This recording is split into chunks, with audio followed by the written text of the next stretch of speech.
This morning we are hosted by Mrs. Teresa Romer.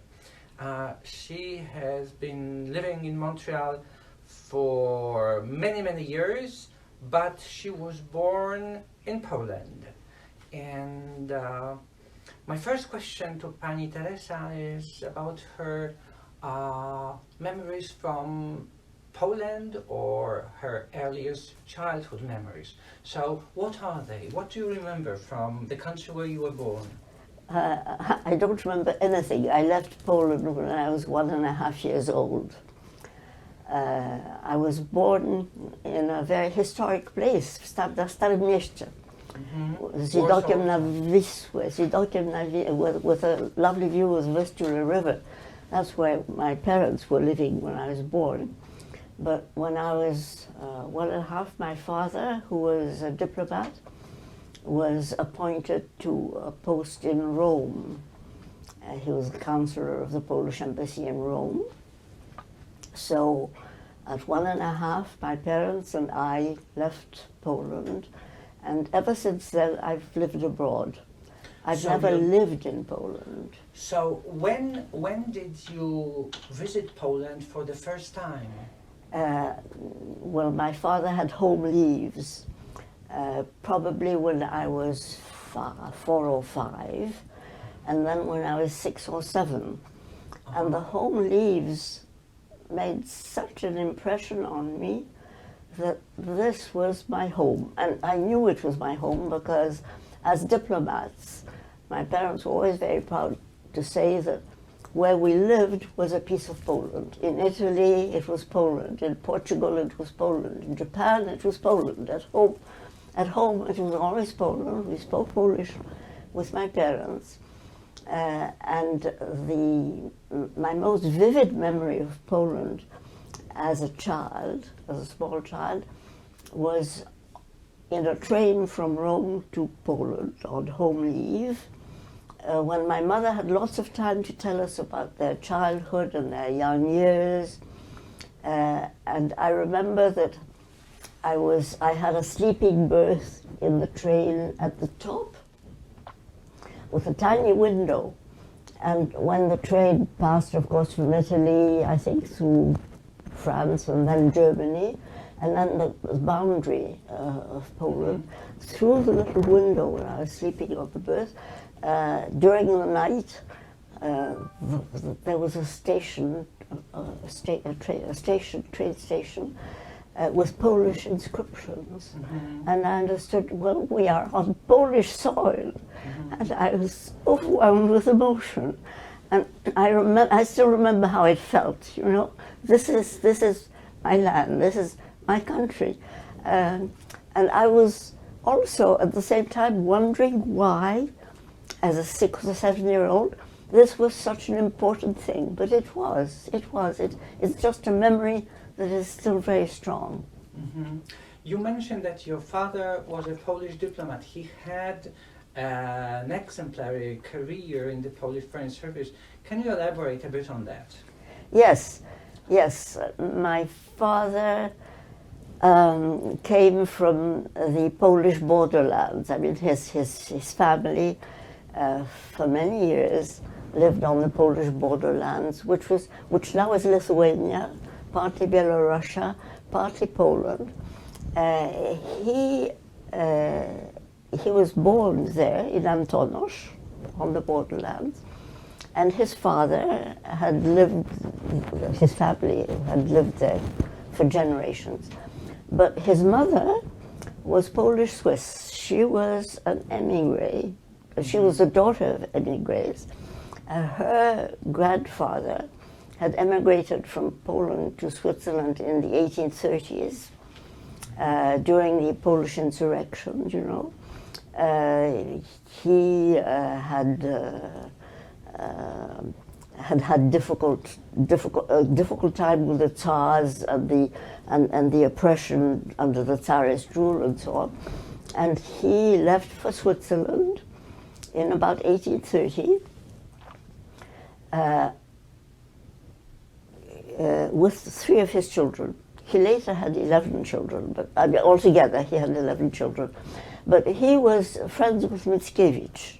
So I knew a lot about the Polish immigration in the 1830s, Mickiewicz, you know, all the traditions of the insurrections and so on, through my grandmother, who died, however, when my father was a young boy.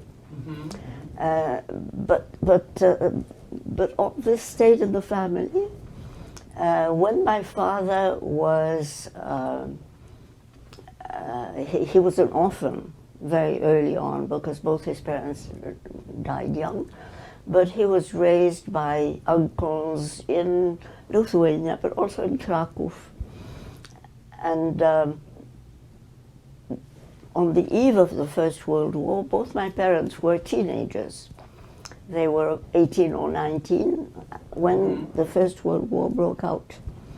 And my father, when the First World War broke out, was promptly sent by his family to Switzerland. Because the family was there. Because his aunt was there, his sister was there. There were still links with Switzerland. And he was sent there because his older brother had been killed in the First World War very early on, and the rest of the family wanted him safe in a country, especially as he was threatened by tuberculosis. My grandmother died of TB, and he had problems with his, you know, in those days TB was like cancer today, there was no cure. So when he got flu or something, everybody worried that he would get tuberculosis. He spent a lot of his childhood in Zakopane because he had weak lungs. So before the World War broke out in 1913, he had finished his high school in Poland, and he was sent to university in Switzerland. And that is where he spent the First World War.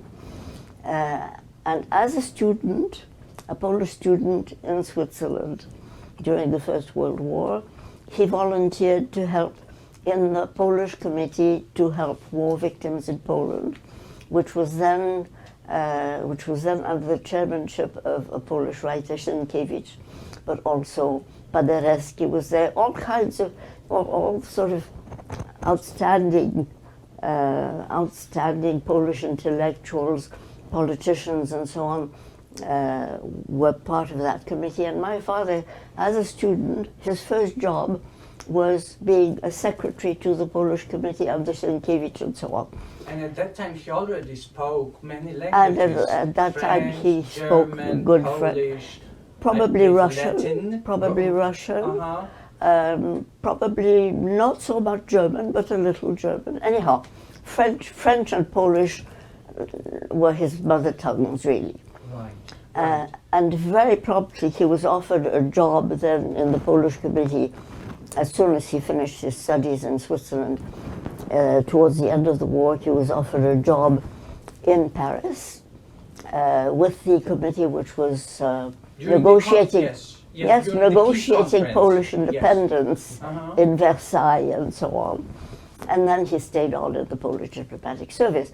So he had an extraordinary entryway as a student into that whole world of diplomacy, of rebuilding Europe after World War I, and then carrying on rebuilding Poland during the early years of independence, and very promptly his work in one of the big capitals of Europe, in Rome, first of all, but with great many contacts in Geneva, where his sister was living and working in the League of Nations, So in the late 1920s, yes, he gets posted to Rome as a counselor of the Polish embassy, and then he's nominated Poland's envoy to Portugal. To Portugal, yes. And then in the late 30s, he gets transferred to... In 37. In 37, he's appointed to Tokyo, to Japan. As a head of mission. As head of mission, which was then a legation. Right. and to become an embassy within a few months. Right. And then in 1939, the war. And then war breaks out when we're in Japan. Do you remember this autumn of 1939? Oh, yes. Of course, you were living in Japan, yes. so you were not directly affected no. by the war, but still, what are your recollections yes. of that time? My recollection is sitting in front of the big radio with short waves, which was in the dining room of the Polish embassy in Tokyo, and listening to the news. The whole family gathered, sitting there around this thing, trying to get news, because of course communications were difficult. Letters came from Poland, took 3 or 4 weeks. And of course my mother had sisters and my father had a brother in Poland, so we were worried about them, and we knew what was happening. And then of course the main news were coming through the Japanese newspapers and through newsreels. Through the newsreels, when you went to the cinema, there were newsreels. Right. So we could see the bombardments and so on. How old were you? How old were your sisters then? In 1939, I was 13.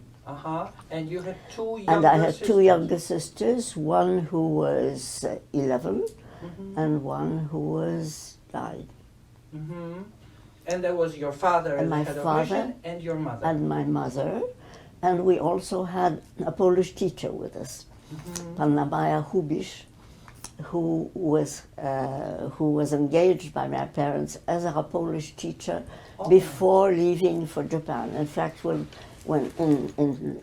she came to Portugal with us first, and then to Japan, because at home I followed the whole of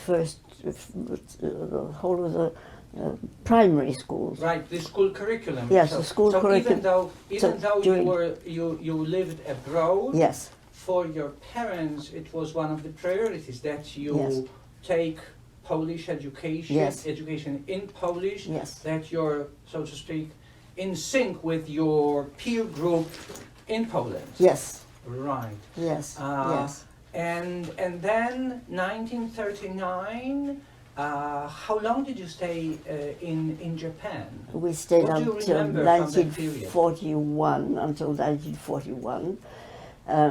You must remember also that Japan was already at war since 1937. Japan had declared war on China. So I knew about war from newsreels that we were shown in school in Japan, Japanese newsreels about conquering China. Because you attended also a Japanese school or an international This school? was an international school. It was an English school, in fact. It was the small English Sacred Heart School next to the big Japanese Sacred Heart School. There are two schools close by. But the Japanese one was wholly in Japanese, and the English one had the daughters of foreign diplomats, but also the daughters of Japanese diplomats who had been abroad to England or somewhere else, and whose Japanese was not good enough to go to the Japanese school. So I had Japanese schoolmates who were the daughters of Japanese diplomats, who had been raised abroad to some extent. Right. And in school, we were being shown at times, films of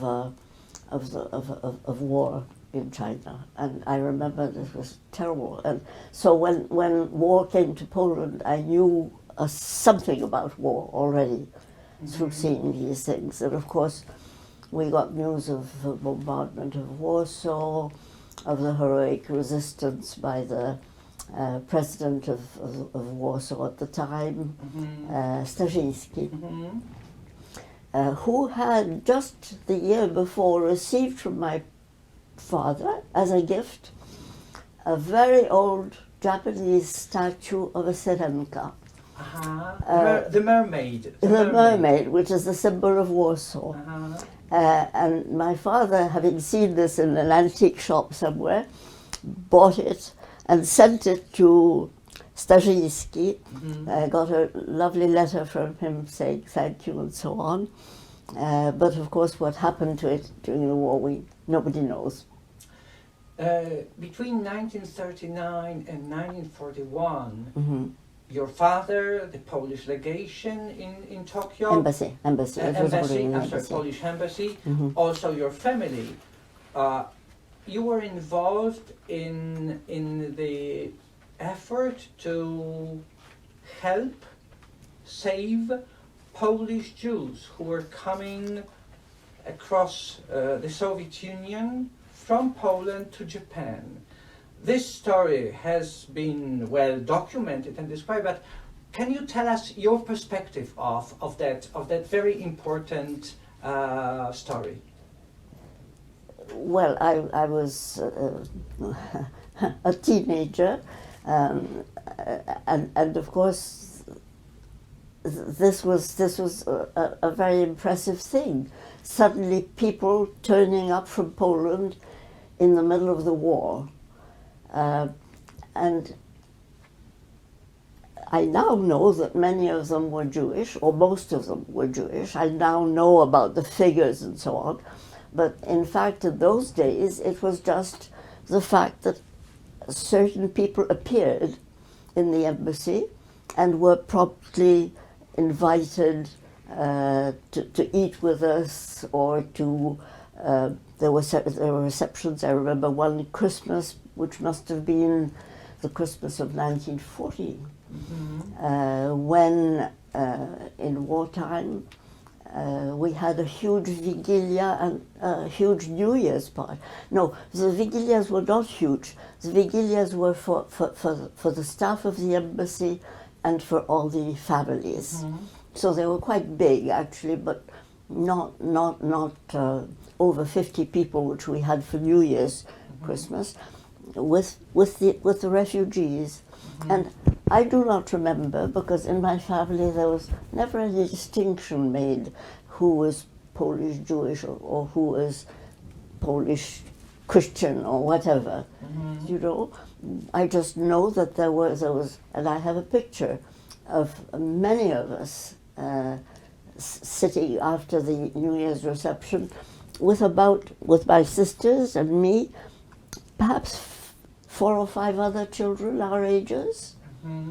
So it's a personal, person-to-person thing. I remember, and the figures and the fact how many came and so on, and the route that they came and so on. All that I've discovered subsequently, including a great deal about Sugihara, who was the Japanese consul in Vilno, who gave out the visas.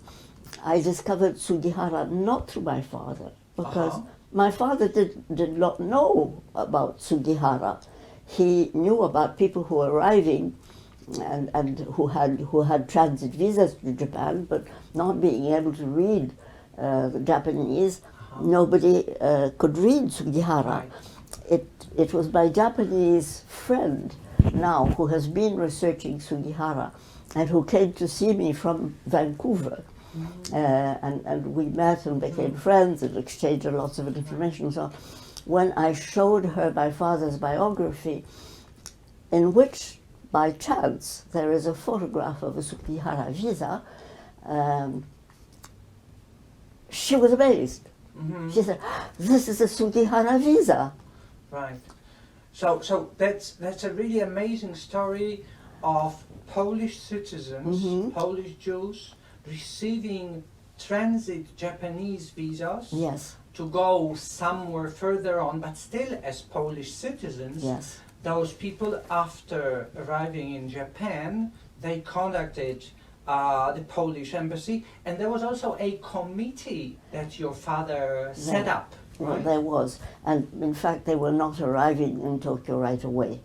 The boats from Vladivostok took them to a place called Tsuruga, again, which I did not know, but also to Kobe, and my father did not himself go to Kobe to welcome the boats, but one of the people working at the embassy, he sent them there to welcome them and to make arrangements, because these people arrived usually without money, usually without any visas to go anywhere else, often without Polish papers. Often without Polish papers.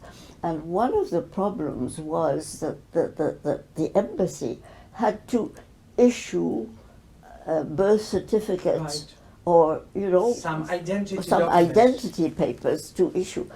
And also, since this was wartime, and since these people had of course, escaped from German onrush and occupied Poland, but also had been through all of Russia and so on, and the Japanese, as well as Poles, I guess, during wartime, were very wary of spying.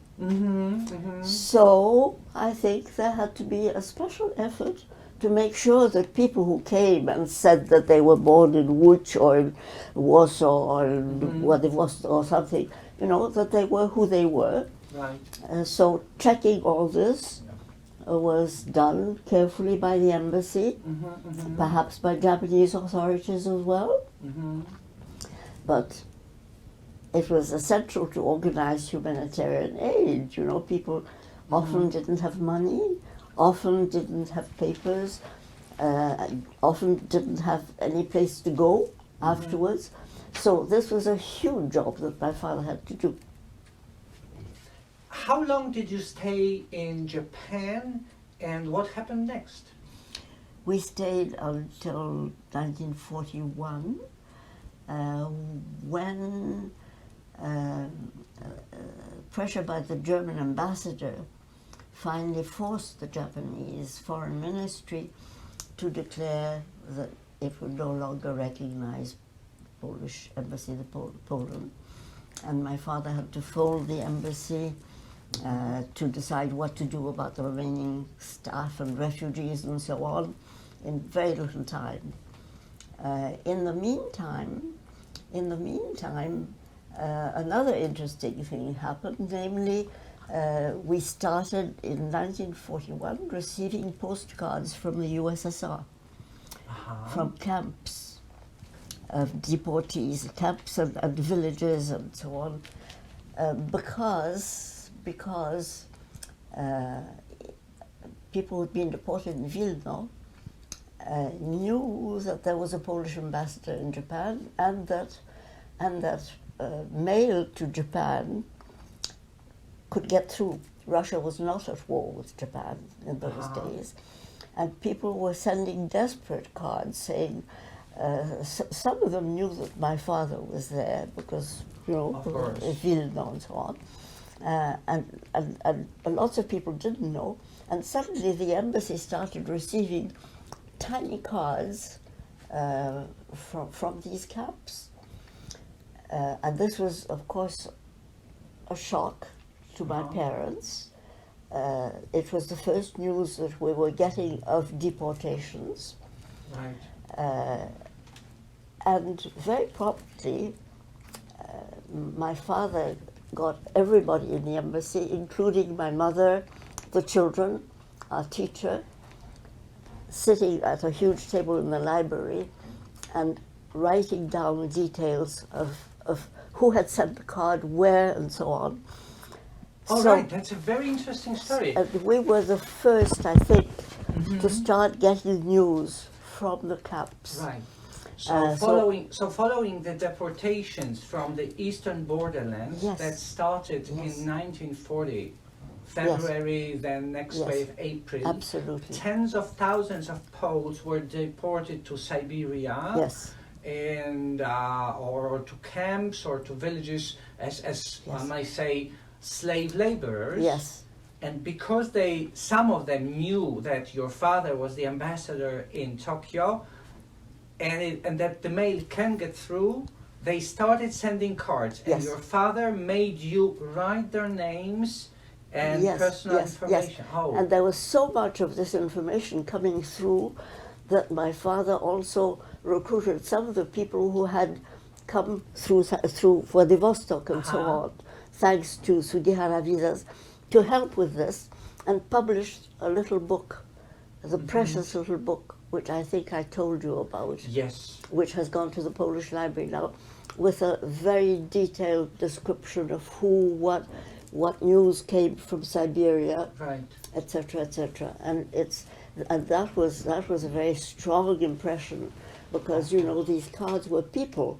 Yes. Later on, I learned that members of my family had been deported, and later on, when my mother and I were in South Africa, an aunt of ours, actually who was a friend of my mother's, who'd been deported to Siberia, stayed with us while we lived in South Africa, my mother and sisters and I, when my father was ambassador to Russia, and she was writing her memoirs of the deportation, which she read to us every evening.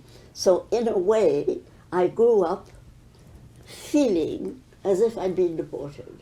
Right. You know, a feeling through very close accounts by a family person of the whole experience. Right.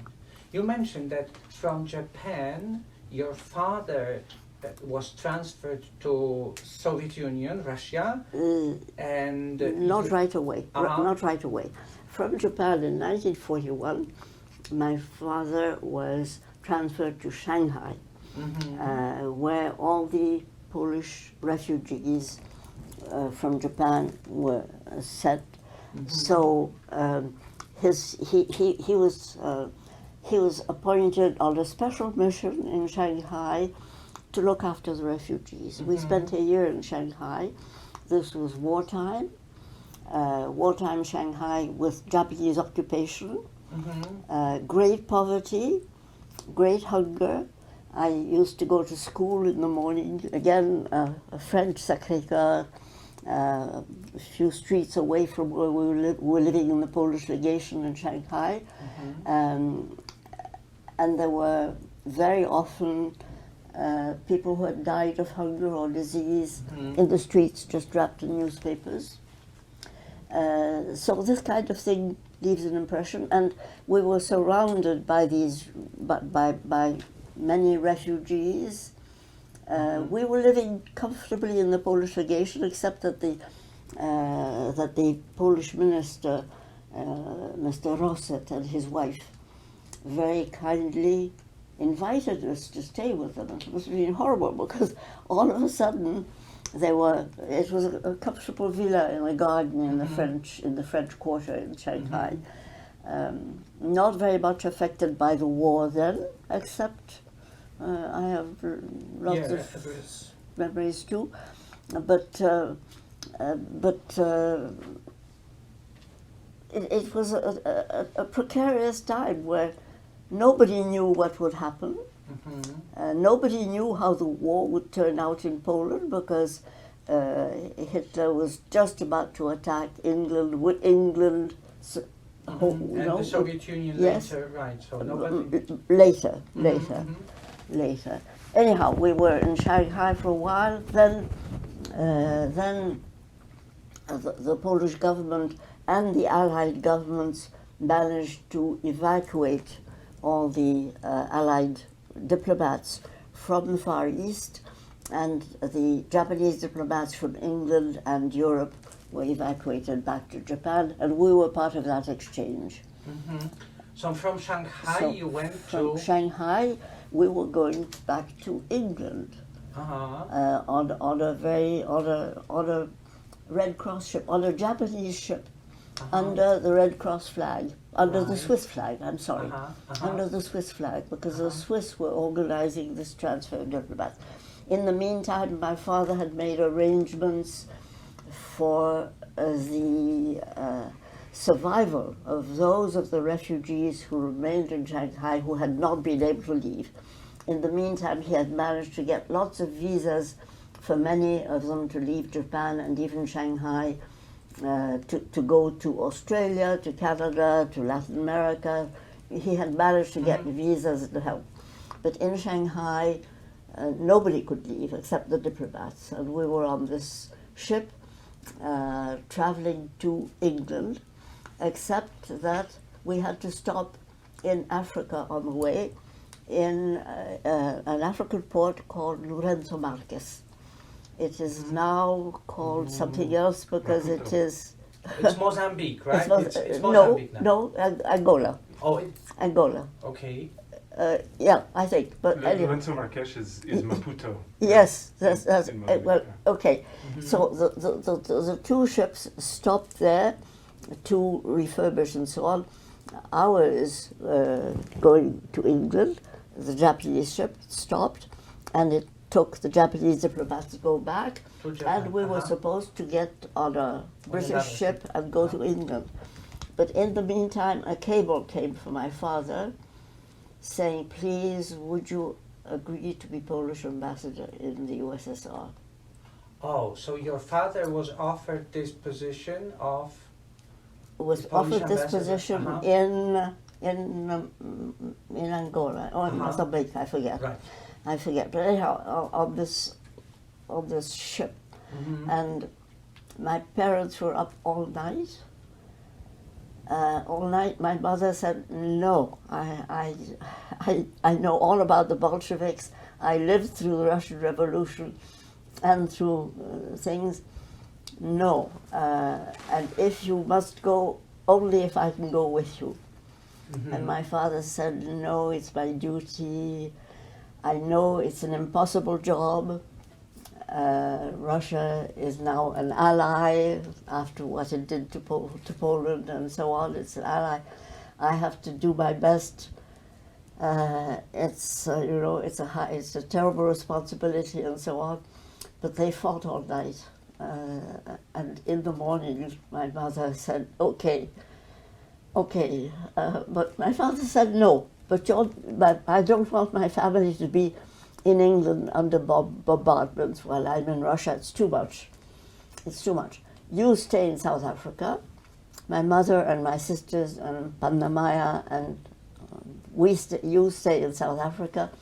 If that can be arranged, I will go."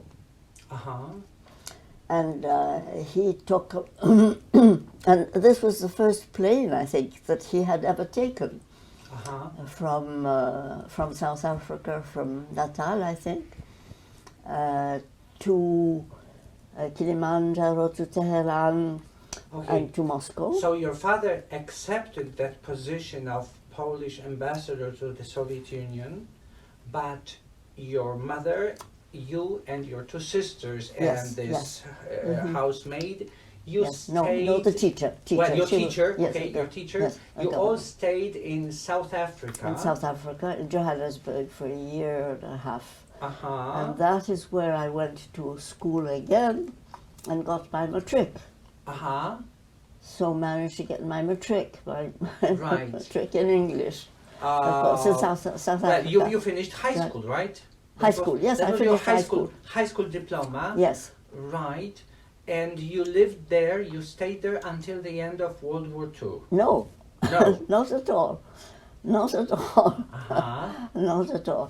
No, we stayed there as long as my father was in Russia, ambassador in Russia. Uh-huh. But, you know, Stalin broke off relations with the Polish government after the discovery of the cut-in graves. Mm-hmm. Stalin, who had ordered the murder of these diplomats in the cut-in graves, pretended Polish he didn't know. officers, yes, the elite of the Polish state. Of the Polish officers and so on. He had ordered this, as we now know from documents that appeared later. But the graves were discovered by the German army advancing into Russia.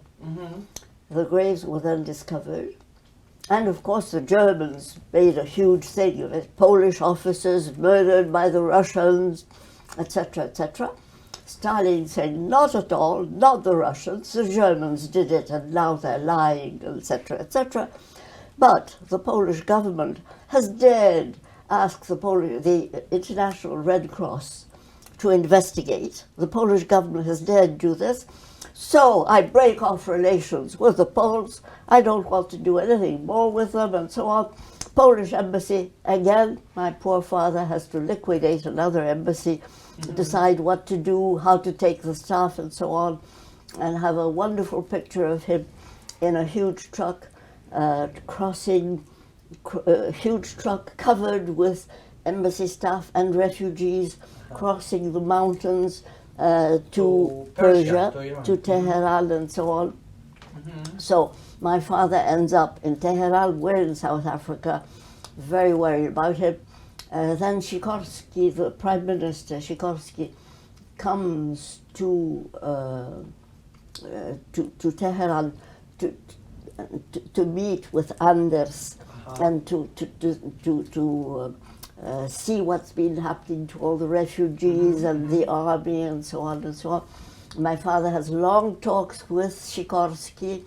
Sikorski goes back to Cairo and then spends a few days in Lebanon and asks my father to come, and again they spend a whole week discussing what happened in Russia, what his impressions of Stalin, what he saw of the refugees, what he saw of wartime in Russia and so on, what is the future of Poland.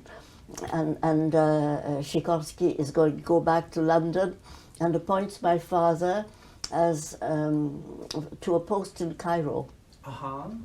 To a post in Cairo to be a liaison between the Polish government in London and Anders and the army there, the Polish army, in which there is a lot of unrest, unhappiness about the Carthage affair. Sure.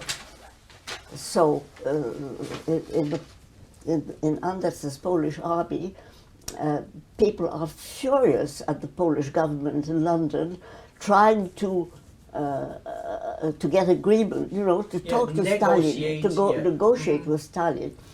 So my father, again, is in the middle between the Polish government and the Anders army. By the way, they knew each other, or my mother knew Anders as a young woman in Poland and so on. And I'll tell you about this in a minute. But anyhow, my father is appointed to Cairo. Sikorski flies back to London, and we're so happy because we're going to join my father in Cairo. Right. From South Africa. We don't need, we're not, it was the first time my parents had ever been separated in their lives. And there are beautiful letters that they wrote to each other during this separation, which came out in a book. But this didn't last very long because we hear that Sikorski's plane had a terrible accident in Gibraltar, and on the way to London, Sikorski and all the people on the plane with him died. And we thought maybe that my father was on that plane with Sikorski in South Africa.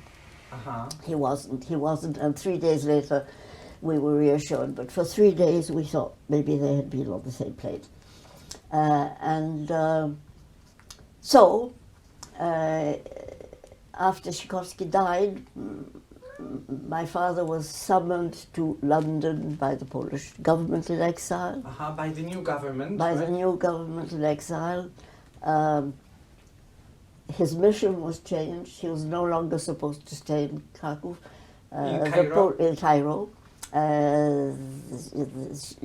Mikołajczyk, who was the new premier, replacing Sikorski, asked him to be Minister of Foreign Affairs in London.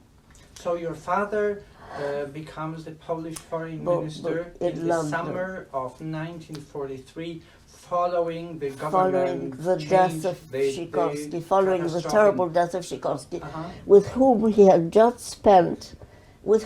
again become great friends after spending the 2 weeks with him in Tehran, in Cairo, in Lebanon, discussing the future, discussing the past and so on. And then all of a sudden this happens. Anyhow, he's in London. And you're in South Africa. And we're in South Africa. So get to London as fast as we can. My mother says, no, Renia has to get her matric done. A few more months until December so that I get my matric. High school At least, so I don't have to change schools again on the eve of getting my high school diploma. So, okay, instead of doing it in summer and fall, we do it in December. My mother and my family and Teresa Romer, who's the poet who's writing her memoirs of deportation in Siberia, plus another Polish family. We board a troop ship, and a troop ship leaves Durban in South Africa, goes through the Red Sea, through the Suez Canal, through the Mediterranean, and then to Liverpool in England. And the fascinating thing is, well, it's a fascinating trip, first of all. It's wartime. We all have gas masks in case. We all have, what are they called, life-saving vests on the troop ship. We're just a bunch of kids on the troop ship with a whole lot of South African troops down below. We have cabins with no longer, it was a passenger ship which was turned into a troop ship. So our cabins are sort of wooden tiers. In one of the upper decks. Yes. But it's exciting, And our aunt, Teresa Romer, who's the writer who was writing the memoirs, who's also a poet, every evening, the ship, of course, is dark, but we sit on the upper deck. It's very warm on the warms in the it's Africa. Red Sea. It's Africa. It's Red Sea, the Mediterranean, yes. right? And we sit on the upper deck, and she tells us. I mean, she's a wonderful storyteller, and she tells us stories of all kinds. We don't talk about Russia then, but she tells us stories in Polish, and we sit in a group of children around her, and have a terrific time on this troop ship. Sometimes we see from up above that they have boxing matches, which are rather frightening. People covered in blood, but there are also, but that's in the Mediterranean, planes flying overhead, and they're perhaps German. So there's anti-aircraft guns on the ship, and also torpedo boats in the Mediterranean and the Atlantic. So there are depth charges. All of this is exciting to kids such as us. Right. But the exciting thing that happens is that when we get to the Suez Canal, suddenly terrible news. There's a Juma, there's the pest. So we're going to be quarantined for 40 days on the ship. All right. A 40-day quarantine at Suez Canal. 40 or 14?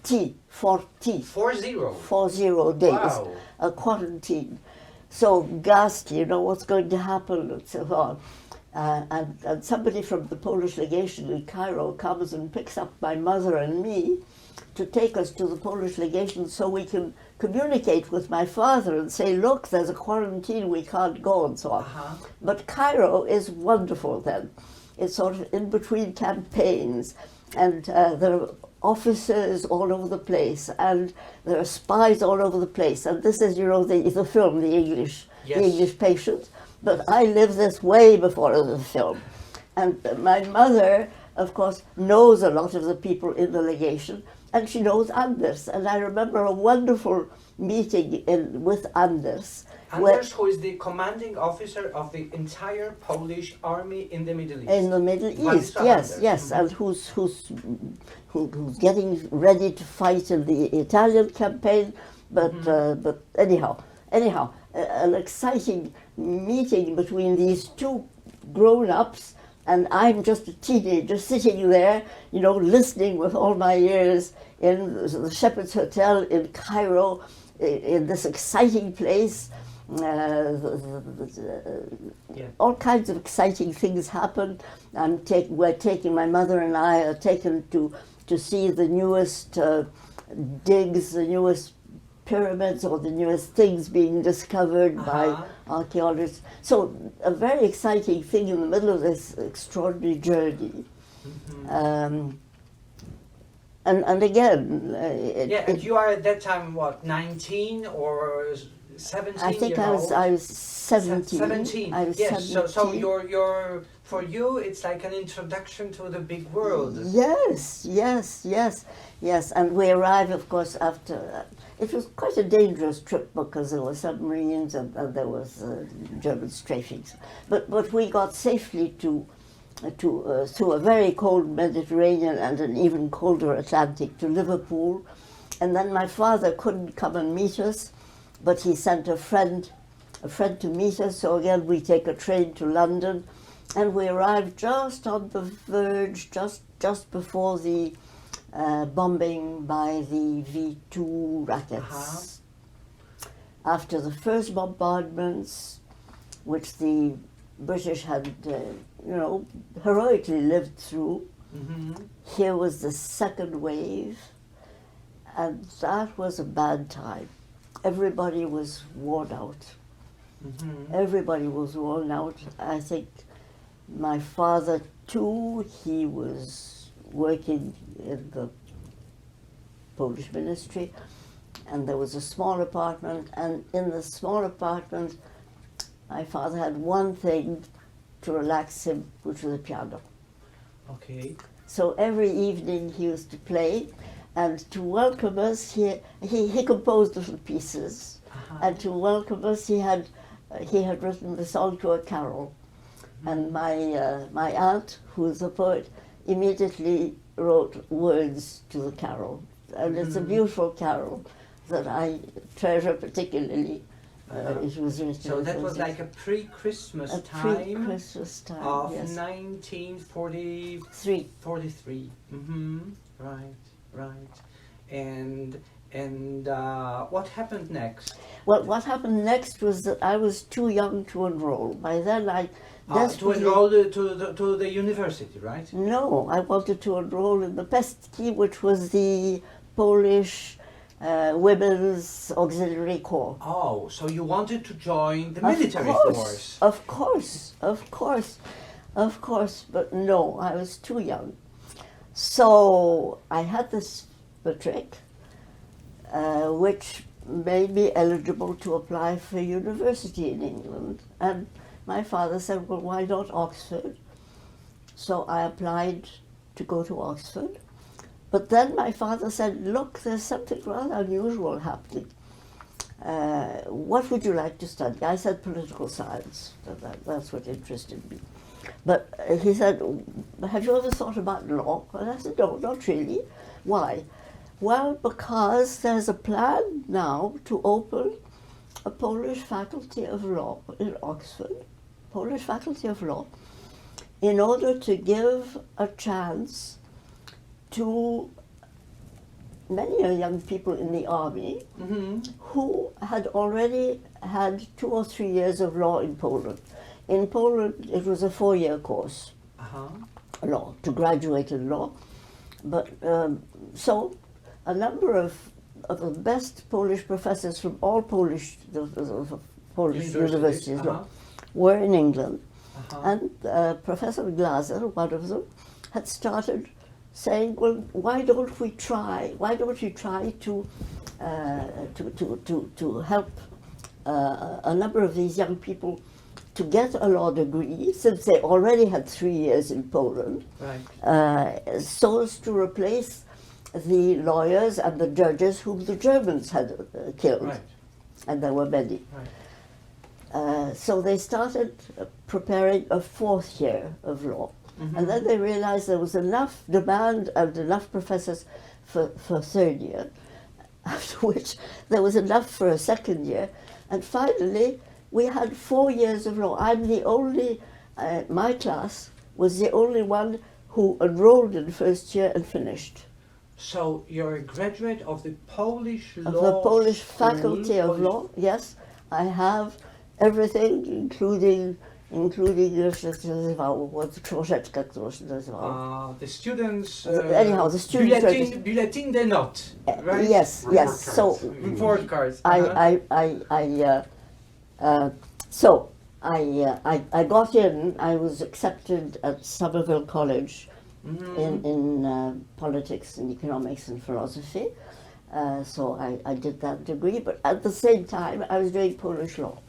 So you received like double majors, right? 2 degrees. Yes, 2 degrees. Yes, yes. So you spent 4 years. 4 years in. Well, no, because the Polish degree, the Polish law, under special wartime circumstances and so on, it was all crammed. We had a year was done in 6 months. No weekends, no holidays, no nothing. In 6 months, a year. Just studying. Just studying. And I found it extraordinary, for one thing, because it was in Polish. I had to pass an exam in Latin though first, because in Poland they required Latin, and of course I'd never taken Latin. But since we went to mass every Sunday and the prayer books were then in Polish and in Latin, or in French and in Latin. So I had spoken Italian because I learned Italian when I was in Italian school, and so on. So I didn't really have to study Latin. I passed very. Right. You had no choice but to speak Latin and pass this exam in Latin. Right. But anyhow, I've never used Latin since, but I managed to get into the Polish Faculty of Law. But you passed the exam. And it was fantastic. We had such good professors. Everybody was sort of dying to get back to Poland, after the war. And to be able to practice there and to rebuild the country and so on. You belong to that group of people who during the wartime were thinking of going back to Poland. First you wanted to join the Polish military, it was impossible. Then you were sent to study for Poland, to study the Polish law in the UK with the purpose of coming back. Absolutely. Going back to Poland. Absolutely. And your studies were in Polish, so you were surrounded by the Polishness, the Polish culture, Absolutely. Polish language, even though by that time you mastered English, French, Italian, you had some Latin, so you were growing in a very international wherever we lived, we tried to speak the language. Italian was my first school, and I learned to read in Italian. Obviously, we had French governesses at home also, so we spoke French at home, but no, Polish at home with our parents, French with the governesses, so French was part of our culture. Italian, of course, stayed very much with us somehow, because it was the longest. We were there for 7 or 8 years in Rome. Of course, and lingua italiana non è difficile. Absolutely, absolutely. Plus, all the ships that we took, the boats that we took from Portugal to Japan and so on, were Italian boats. Oh. My father didn't particularly want to take British boats. We took Italian. We took Italian these huge passenger ships. And anyhow, in Japan too, I spoke some Japanese, even though that was discouraged during the war. Chinese too little, but English really in South Africa and England. Of course. And when did you come to Canada? In what circumstances did it happen? After we knew we couldn't go back to Poland. When did you learn that it's impossible for you to go When back I was to at Oxford.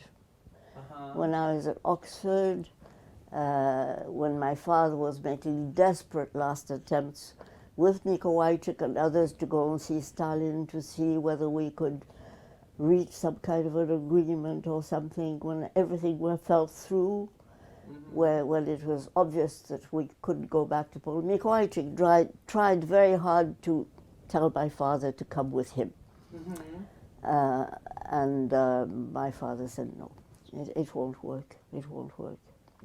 Because the Prime Minister, the former Prime Prime Minister Minister. Mikołajczyk, decided to go back to Poland. To try his best. Yes, To believe involved in Stalin, politics, etc. to believe Stalin that there would be elections, to believe the British pressure that they would push Stalin to sort of free Poland.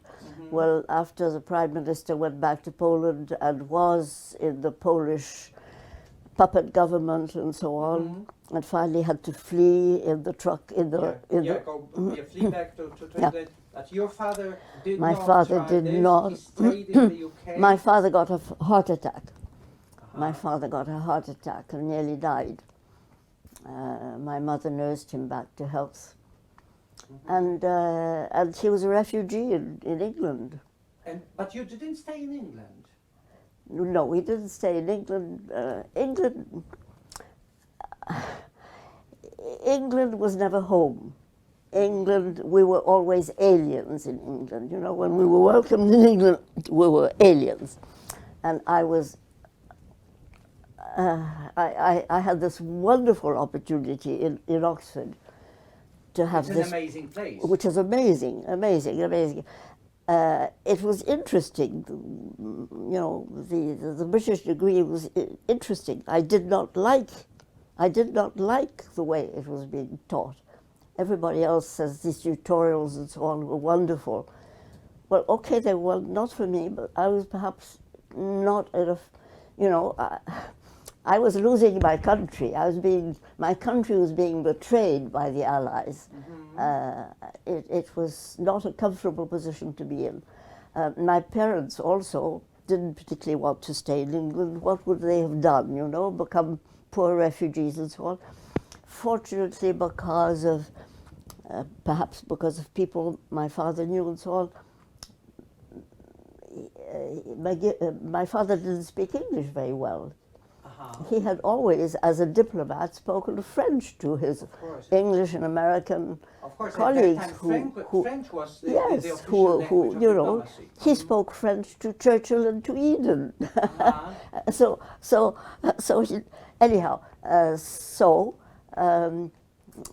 I think American friends heard about McGill and the French department in McGill, and talked to the principal of McGill at the time. These people were meeting all over the place, and my father was offered a job in the French department at McGill.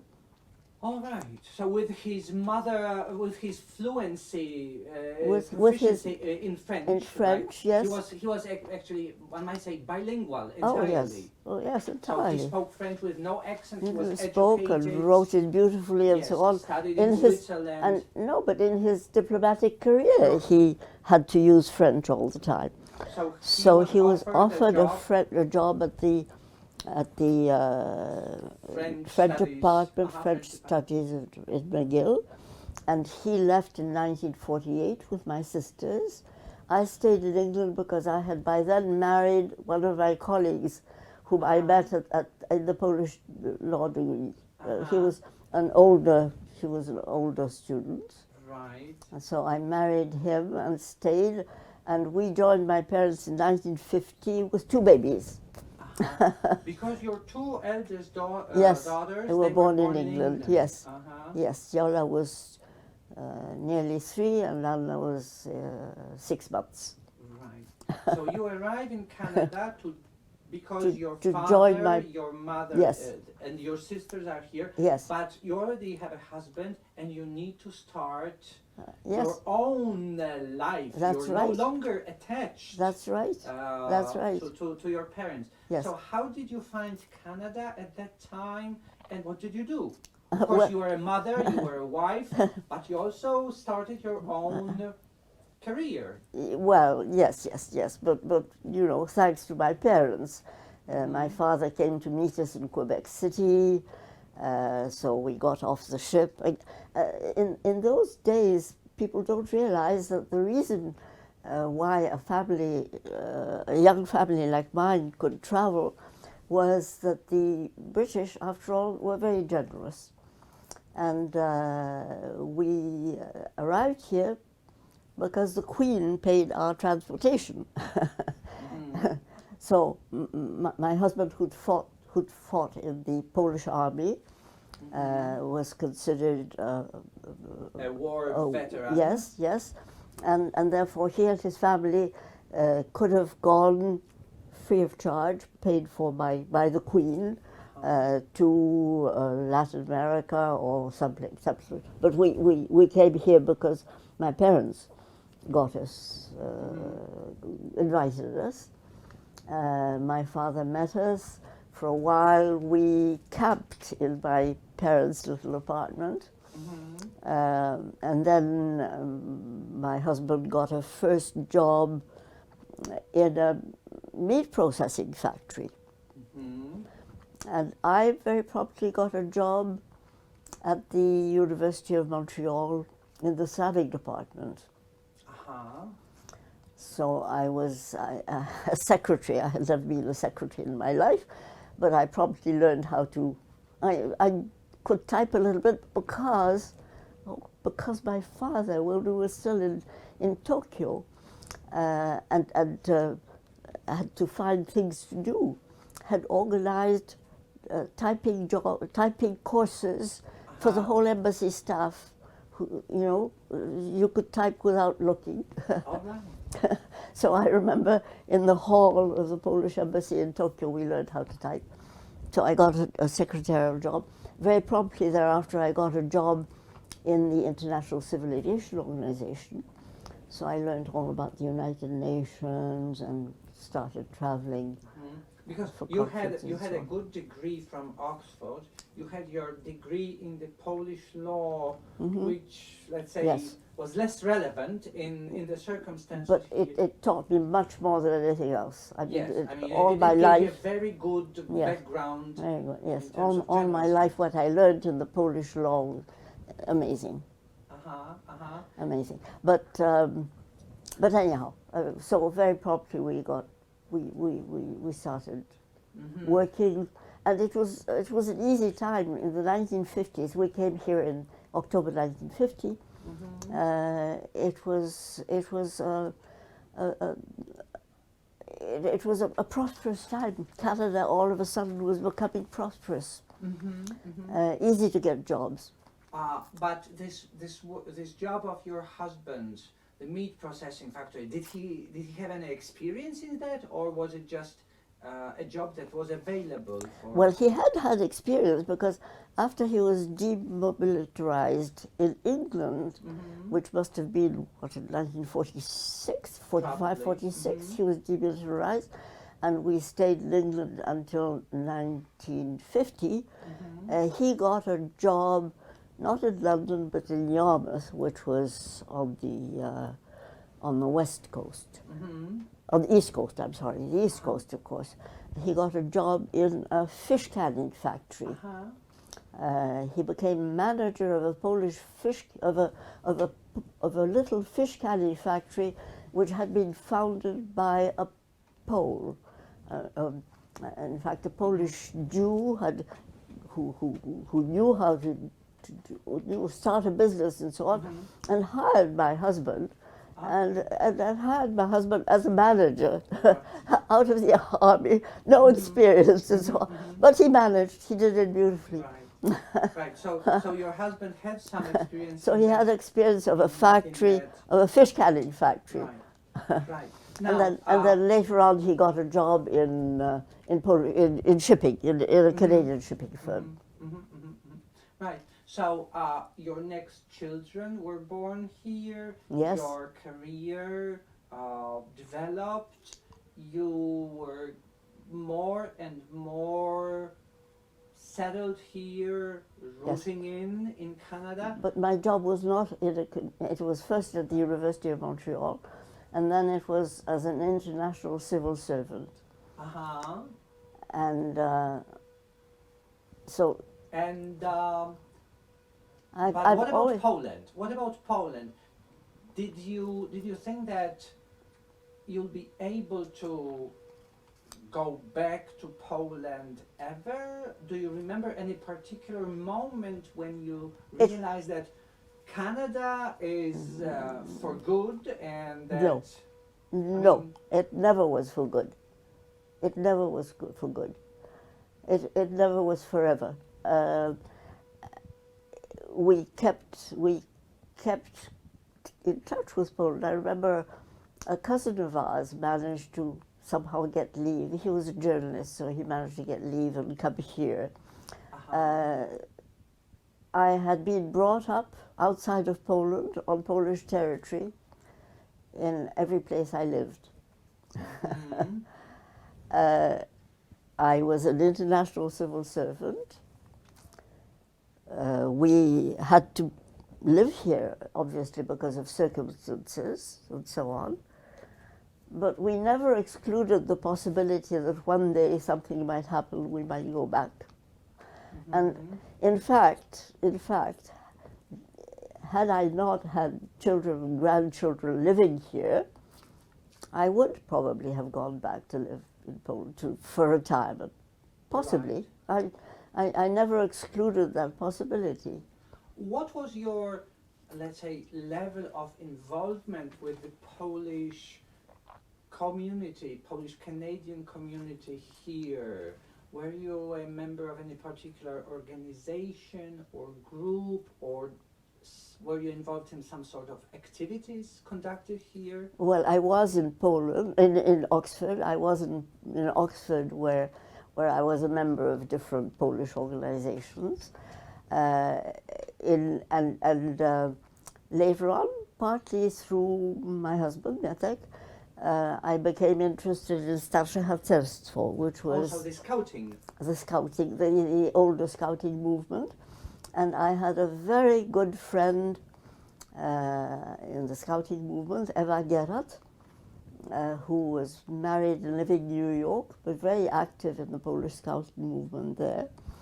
And she was a terrific person. She was full of energy and enthusiasm. She had not been through Russia, but she had somehow managed to get to England, married there, lived in New York, worked in one of the big New York publishing firms, so was very involved in the US, in international affairs, but also in the Polish organization, and Polish organizations generally, and in the scouting movement. And I remember we used to go on expeditions together. I used to go to her place, she used to visit me, and so on. So there were different levels of involvement with the Polish yes, and community. our friends, and many of our friends who are our age and had children like we did and so on, were Polish. So mainly our sort of friendships were Polish. Now, did you send your children to the Polish schools here in Yes, Montreal? it was a painful experience, but it was difficult for the children because instead of going skiing and so on, it meant going to school on Saturdays. But our older children all went through Polish schools at times, but we played hockey a lot because we felt the skiing was also very important. Well, they all speak excellent Polish. Well, I know yes. all of them. Yes. And Yes. I know that some of them even in the 70s went to study in Poland. Yes. Two of my children went back to study. One of my children, thanks to Eva Gerard and the things that she organized and so on, got a job in the Solidarity office, Solidarność in Brussels.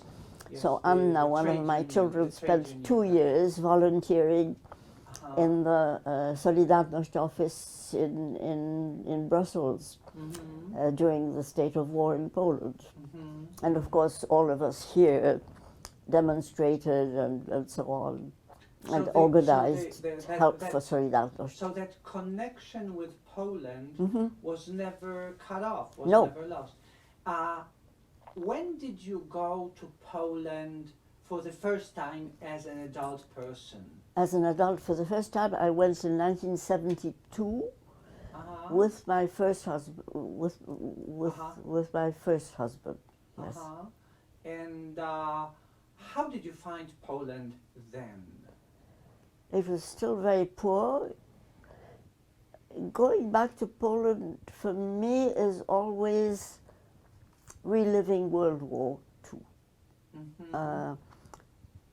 It's yes, and I mean lots of other things, but that as well. You know, you go to Warsaw and you see the places where the AK went into Kadały and where the fighting and the things. So you know all this, but life goes on. Mm-hmm. So I don't have any close relatives, but cousins, aunts, uncles, and so on, and it becomes it's a clique. I mean, you're part of it. You're part of it. You go there and you're part of it right away. Now, have you ever thought about yourself as a Canadian? No. Never. Never. Never. Even though you are a resident here, I didn't want to take Canadian citizenship for a long time, and I finally had to take it because I was working for ICAO and there were conferences abroad. I had to have a Canadian passport. Sure. So I took it, but I've never really felt Canadian. If anything, I felt Quebec. I'm a Quebecer. My second husband was an indépendantiste, and I find that life in Quebec is more interesting than in Canada. I read Le Devoir rather than English Canadian papers. Many of my friends are Quebecers. I've never felt that I wanted to be militant, indépendantiste, but my heart is all with the indépendantistes. Vos enfants, quelle est leur identité? No, my children are Canadians. My children are Canadians. Even though they speak excellent Polish. Yes. Yes. But yes, and some of them feel at home when they go to Poland. They like it. Some of them have Polish passports. Yes, all of them, I think, all of them. But I remember one of my daughters was the most Canadian of all, and she didn't want to have anything to do with all this nonsense of Polish. Let's not mention any names. No, I'm not mentioning any names. But she finally got to a school in Poland, did the film school in Poland, and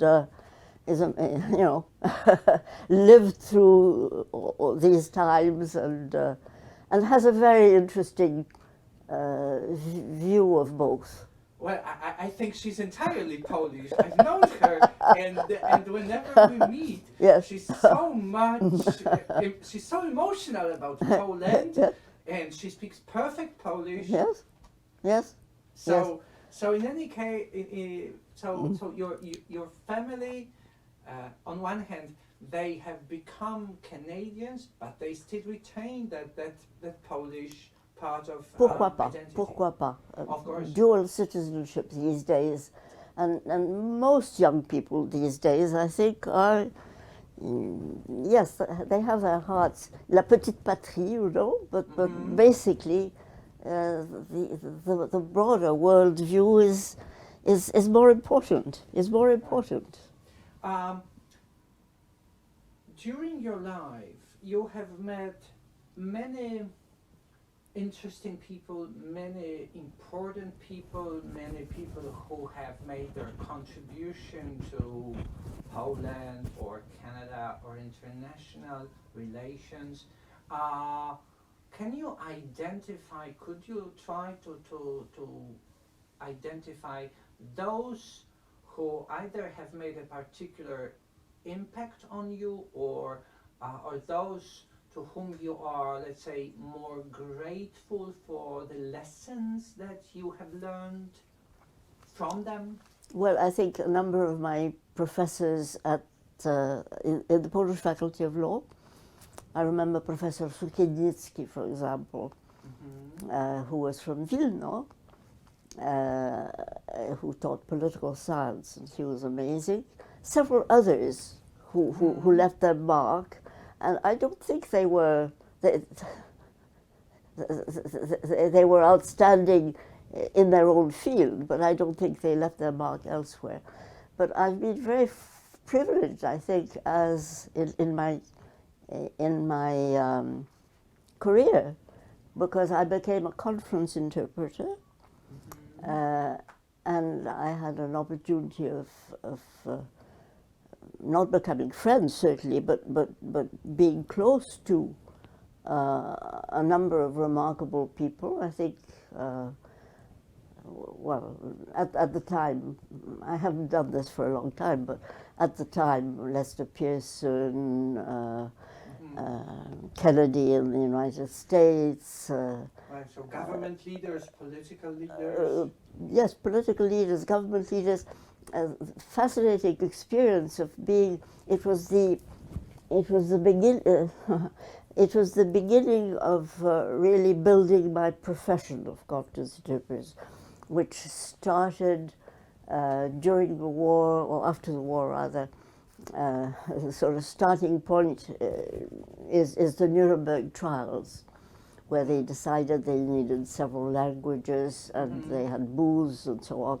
And after that, well, the United Nations family and the specialized agencies, I was very privileged to be in Montreal, where we had all these technical meetings. So I saw how international cooperation worked at a very practical level, not the level of ideas, not what happens in the United Nations and politics, but at the level of having international agreement on the runway lights, so the planes can fly anywhere, you know. So all those nitty-gritty details without which life just cannot exactly, go on. Exactly, but it was fascinating, and I could see how this worked and how politics influenced, of course, you know, the Russian delegates who were always trying to pretend to be the best and and knowing and so on,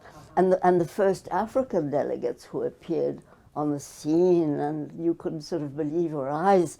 Here were first black delegates at an international conference, you know. In the early 60s or yes, late yes, 50s, yes. Well, so all these new things, yes. all these new things you happened. have had a very distinguished and also very diversified career, and you have had several interests, because on one hand you were a wife and a mother, then you had this career of international interpreter and someone who also set in motion the professional organization of the interpreters.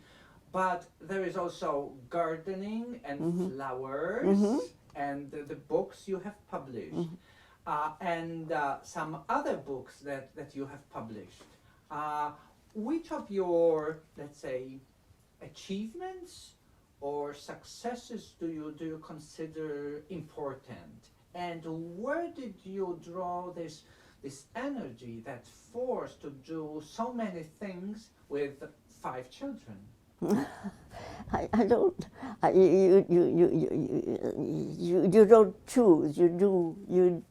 I didn't draw any energy. I think, or maybe from friendships. I think friendships are the most important thing. One of the most important things in life. You learn, and you build with friends and family. Of course, family is. If family is friends, as long as relationships in a family are relationships of equality, and my parents, I think, gave us that.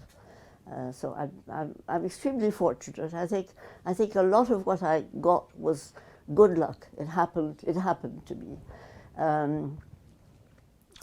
I was extremely fortunate in being in touch with all these things throughout my life. I don't know.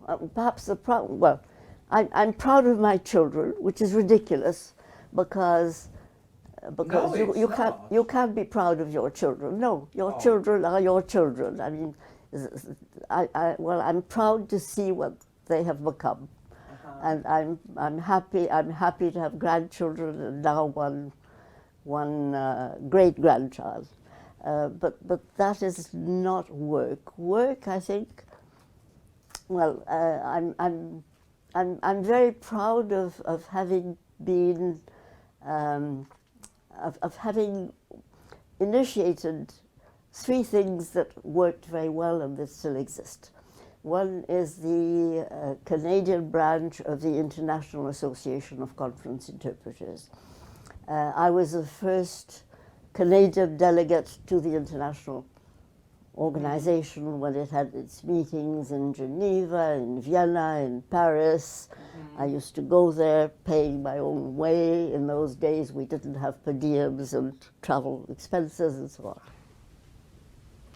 So this professional organization of conference interpreters that you started in Canada, yes, and it still exists, right? Not only does it exist, I've just been reading the papers, preparing for the next Canadian General Assembly, and then the International General Assembly, which is going to be in Tehran next year if COVID works.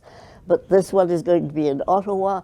And I've been reading the papers and so on, and I've been thinking how extraordinary that after, I was doing this in the 1960s, so this is 60 years ago, it's a long time, that this thing is still going so strong, and how admirable that I can still feel that this group of people are exceptional, exceptionally bright, exceptionally interesting, passionately interested in international relations, in what's happening to the world today, and we know what is happening. I mean, everything is changing, going topsy-turvy. How many brilliant people there are in this organization among interpreters. And I've often been thinking why, and I think it's because it attracts, it's work, it's a career which attracts interesting people, usually a little different from their environment, but and usually very intelligent, gifted for languages, of course, so able to communicate, but not terrifically ambitious. These are not people who are dying to be prime minister or to go into government or to go into politics. But they do become... They choose their role as a sort of being go-between, that's right, interconnector. That's right. But also, they must have a lot of expertise in the domains yes. they yes. translate. Yes, and they have to be bright enough to translate the top people. Sure. But so it's a very interesting organization. I learned a lot from it over the years and from contacts with colleagues. And it's fascinating to me to see, all right, after 60 years, I started it. I wasn't alone. I was doing it with what they were doing in France and Germany and the US and so on. But I resisted the attempt by the Americans to turn it into an American organization. I stayed Canadian in the international organization, you know. There was an American association called the American Association of Language Specialists, which really wanted us to become part of it. Yeah, no. Like North American or... No way. You managed no to way, protect no your... way. I think that was my merit. But there were two other organizations I care about and that have done well. One is the Old House Association, Quebec Old House Association, les amis et propriétaires des maisons anciennes du Québec, because I had to travel a lot throughout Canada and Quebec in those days, and I could see that in Quebec, which has Canada's oldest houses, oldest villages of them all, people were not looking after them properly. There was this American thing, this North American thing of new is good, but old is not good. So they all got neglected. So they all were very neglected, and people were tearing them down and building horrible bungalows instead of a nice old Quebec house. So I got people together and we started the les amis propriétaires de maisons anciennes, still going strong. Good. Still going strong. I'm very happy about that. Uh-huh. And the other one was the a garden and ecology club. And already when I was starting, I wanted it to be ecology, not just gardening.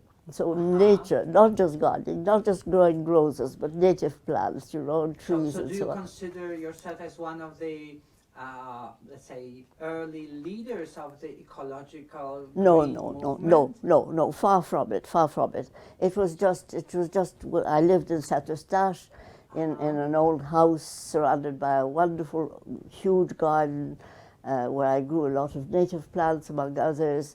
So I got a group interested, and we started the one of the associations. There are many in Quebec, but this one is going strong. You several books on that topic, didn't you? Well, no, not books. I self-publish. I self-publish small things.